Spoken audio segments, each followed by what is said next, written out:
Bonjour.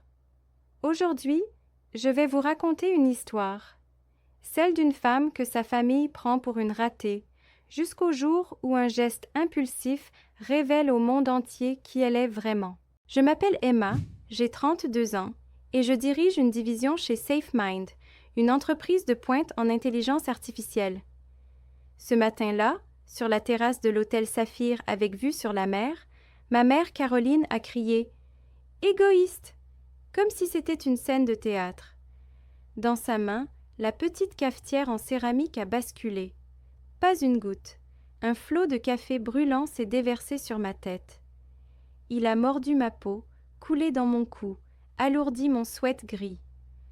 La douleur est arrivée nette, comme un coup de fouet. Mais pire que la brûlure, c'était le silence après. Pas de « Oh mon Dieu !»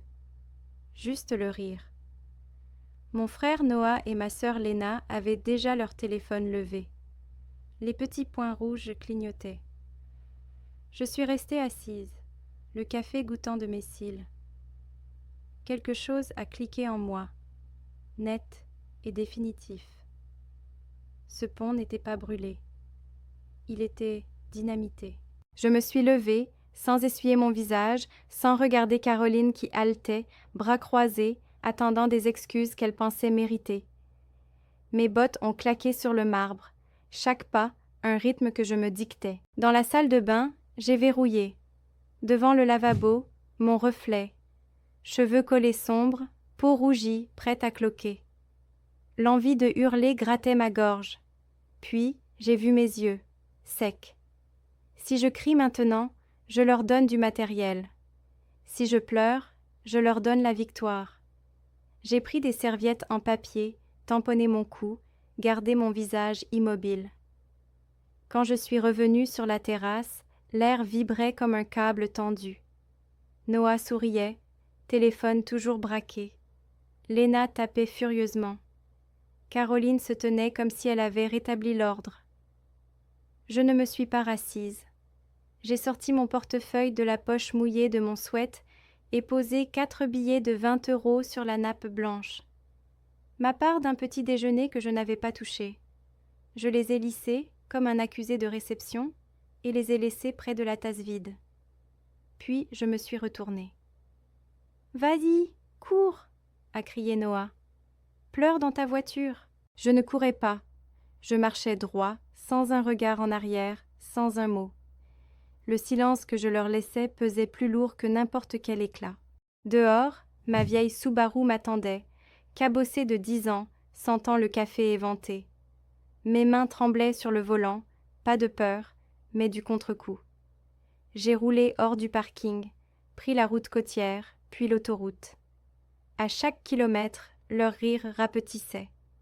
Tout avait commencé par une broutille. Noah m'avait coincé avant le petit déjeuner. 50 000, avait-il dit comme si c'était un pourboire. Juste un pré-relais. Tu as du crédit, non? Quand j'ai dit non calmement, son masque est tombé. Je serrais le volant plus fort et prenais la direction des urgences.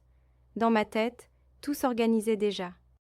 À l'hôpital, ça sentait le désinfectant et le plastique froid. La télé diffusait en sourdine une émission matinale. Le médecin, aux yeux fatigués, a soulevé mes cheveux. Brûlure du 1er degré, quelques cloques, a-t-elle elle dit en vaporisant un spray qui piquait. Comment c'est arrivé? Quelqu'un m'a versé du café chaud sur la tête. Son stylo s'est arrêté. Qui? De la famille. Le mot avait un goût métallique. Elle m'a regardé plus longtemps que pour une étrangère. Je documente ça, a-t-elle elle dit doucement. Au cas où vous voudriez porter plainte. Plus tard, seule dans mon appartement, le silence était assez épais pour entendre ma respiration. Frigo qui bourdonne, craquement du chauffage. J'ai appliqué la pommade sans quitter le miroir. Je voulais me souvenir. Mon téléphone a vibré. Une notification TikTok. Noah, filtré, satisfait. Moi aux tables, goûtant. Texte jaune. Quand ta sœur fauchée ruine le brunch, dehors les déchets. J'ai fait des captures, légendes, horodatage, commentaires, Dossier preuve. Puis j'ai fait du thé, plus de café. Le lundi à 8h17, dans mon bureau open space, mon ordinateur ouvert, la brume encore dans la vallée. La douleur au cuir chevelu était sourde, mais présente, comme un doigt qui appuie. Rappelle-toi. Mon téléphone privé a sonné. Elena, ma responsable PR. Tu as vu Twitter? Sa voix était trop contrôlée, ce qui la rendait dangereuse. J'ai vu TikTok, et je dis en continuant à taper. Ça a débordé. Sur Twitter, un ancien stagiaire t'a reconnu. 4 millions de vues. Ça monte. Ils savent qui tu es. SafeMind, le contrat. Mon curseur s'est arrêté. J'ai ouvert Twitter sur le second écran. Mon nom n'y était pas, mais mon visage, oui. À gauche, une couverture de magazine pro. À droite, capture floue du vidéo. Légende. Cette famille a attaqué une des femmes clés de l'IA parce qu'elle refusait 50 000 €. Les commentaires n'étaient pas moqueurs. C'était de l'indignation. Des noms postés, adresses devinées, boutique de Noah, sponsor de Lena. Elena a inspiré. Je fais enlever? Non, c'est humiliant. Pas pour moi. J'ai regardé les chiffres grimper. C'est éclairant. J'ai raccroché et laissé l'algorithme travailler. Le mardi à 9h30, Noah était dans la salle d'exposition de luxe temporel. Impeccable, boutons de manchette comme des armures. Il se convainquait que la tempête dehors n'était que du bruit. Pendant qu'il paradait entre les vitrines, mon équipe bossait depuis samedi. Pas de vengeance, de la structure. Apex Ventures avait acheté discrètement un paquet minoritaire. Rien d'ostentatoire. Sauf que c'était la holding qui contrôlait ses franchises. Son manager s'est approché avec une tablette. Voix trop aimable. « Noah, le siège veut te parler. Zoom maintenant. » Noah a souri, pensant promotion. Sur l'écran, le DRH régional et une troisième fenêtre noire. Un mot, propriété. « Monsieur Mercer, » a dit le DRH, « des milliers de plaintes pour une vidéo, comportement grave, atteinte à la réputation. » C'était privé, un blague, a bégayé Noah. Rien d'un geste impulsif n'est drôle. Vous êtes licencié avec effet immédiat. La sécurité vous escorte. Vous pouvez... Je suis intervenue, caméra éteinte. Mais votre sœur le peut. Silence. Videz votre bureau, laissez la montre. Vous ne pouvez pas vous l'offrir. J'ai coupé. Jeudi 18h42, ils étaient devant chez moi. La limousine argent de Caroline ronronnait trop près de la grille. Noah arpentait le gravier. Lena filmait encore. Caroline a martelé l'interphone. « Ouvre !» Je suis restée au comptoir, thé en main, et j'ai appuyé sur « Parler ». « Vous êtes sur une propriété privée. Partez. » « Propriété privée ?» Le rire de Caroline est devenu strident. « Je suis ta mère. Tu nous as menti.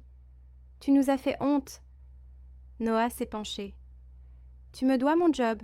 Tu nous dois tout. » « Je ne vous dois rien, et vous me devez une injonction de non-approche si vous ne partez pas. » Caroline a haleté. « On te poursuit. Diffamation. » La vérité n'est pas de la diffamation. Et la vidéo est une preuve. Sur le moniteur, des lumières bleues. Une voiture de police arrivait. Une mesure d'éloignement est demandée. Les agents sont là pour la notifier. J'ai coupé l'interphone. La maison bourdonnait, sûre.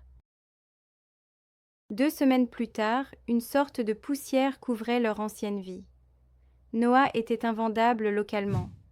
Son nom était lié aux vidéos. Lena perdait des contrats.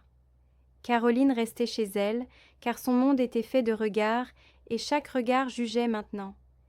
J'étais sur la véranda de ma maison, l'air frais, mon cuir chevelu guéri, juste sensible.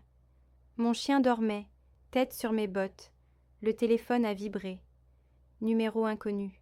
« Bonsoir, » a dit une voix calme. « Maître Halvorsen, avocat de votre grand-mère, Rose Mercer. » Mon estomac s'est serré. Votre grand-mère a changé son testament. Fiducie, bien, tout vous revient. Je n'en ai pas besoin. J'ai assez. Elle a dit précisément pour ça. Il a lu. Emma est la seule qui n'en a pas besoin. C'est pourquoi elle le mérite. J'ai raccroché et regardé les arbres. Le lendemain, dans un bureau au-dessus d'une banque, j'ai tout signé. Maître Halvorsen a expliqué « poursuite pénale ou civile ou règlement amiable ». Elle vous laisse le choix. On fait propre, ai-je dit. Pas de menaces, que des faits. 10 jours plus tard, les signatures sont revenues. Celle de Caroline Tremblante, celle de Noah en dernier. Ils ont supprimé la vidéo, posté une déclaration brève. La fondation a confirmé le don. Mon avocate a écrit « Terminé ». Terminé ne voulait pas dire oublié, juste clos. Ce soir-là, dans ma cuisine, la maison respirait doucement. Dehors, le vent dans les pins. J'ai caressé mon cuir chevelu. Lisse. Une ligne pâle visible sous certains angles. Une preuve qui ne fait plus mal. Le téléphone a encore vibré. Chatte familiale. Noah. On parle aujourd'hui, sinon on te poursuit. Léna. Capture d'un blog prétendant que j'avais tout manigancé. Caroline. Tu nous as détruits. J'ai fixé l'écran. Le cercle était vieux. Attaque, inversion, demande. J'ai écrit un mot. Vous recevrez courrier de mon avocate. Puis bloquer les numéros. Pas de dernier débat, juste notification. Si vous êtes resté jusqu'ici, merci d'avoir écouté mon histoire jusqu'au bout. Si ce genre de récit vous touche, abonnez-vous à la chaîne et activez les notifications pour ne pas manquer les prochaines histoires.